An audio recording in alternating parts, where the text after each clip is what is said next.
My first question to you was going to be, are you a fan of the Western genre? But with your family history, I mean, I'm just going to assume that you are.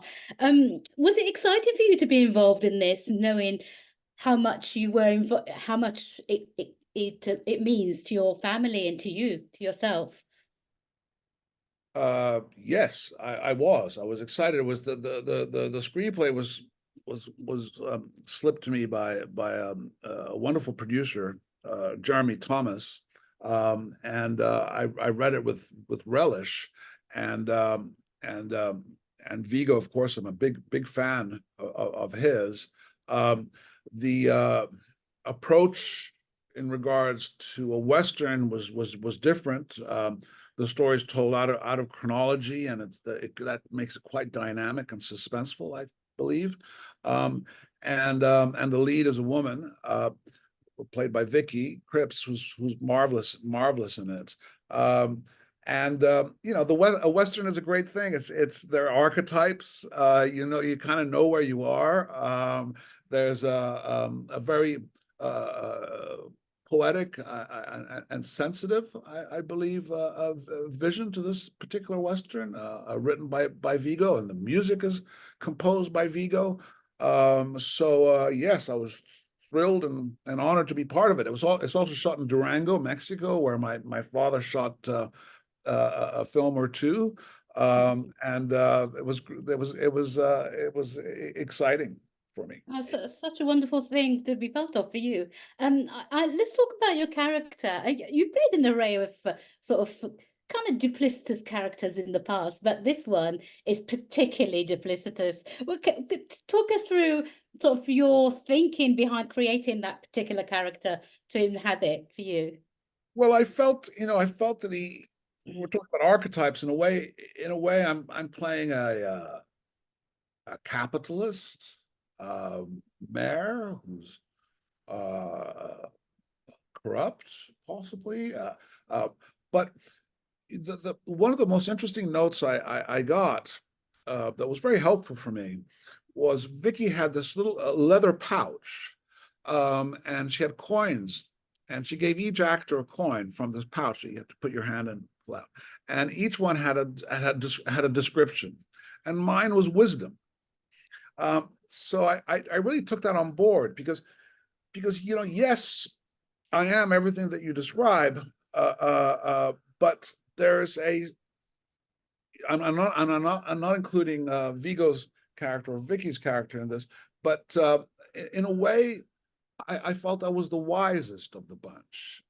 They're all quite sort of trigger happy and possibly dangerous and hard to contain. So I felt that was an interesting way to approach him, as somebody who's trying to bring some stability to the place.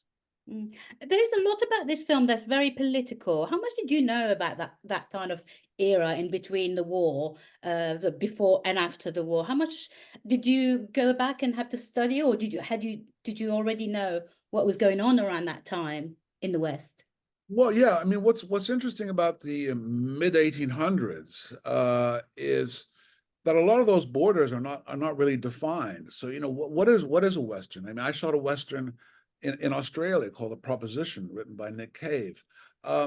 It's the sort of rambling quality of what the new frontier is, and what lands we are invading, and the promise of something new, but all the savagery that comes with that, you know. So that border in Durango and Mexico is and was a wild place in the 1800s that was being defined by men like the mayor I play. Yeah, I wouldn't be doing my job if I didn't ask you what are your three, perhaps two or three favorite Westerns ever, being those directors by your own dad or not, just in general. Well, I mean, I suppose look, it's not only my favorite Western, it's one of my favorite films of all time, but Treasure of the Sierra Madre, directed by my father, and also with my grandfather, Walter Huston, is probably my favorite Western of all time. If it's considered as a Western, I guess it is. You know, you've got lines like "We don't need no stinking badges." that alone. I think Viggo's film is closer to like a Howard Hawks. You know, where there is a domestic story in a way being told within those confines. And Ford, of course, you have to mention Ford. You know, so you know, films like The Searchers, and Rio Bravo, but my favorite, and I say this, of course, because I am one of the family members of the group, but my favorite would be Treasure of the Sierra.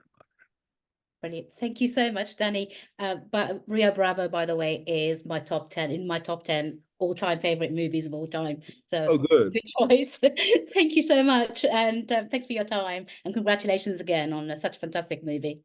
Thank you. Good talking to you. Thank you. Ladies and gentlemen, you're watching Hey You Guys! Hey, you guys! Hey, you guys! Hey, that's what they all say. Hey, you guys! Hey, you guys!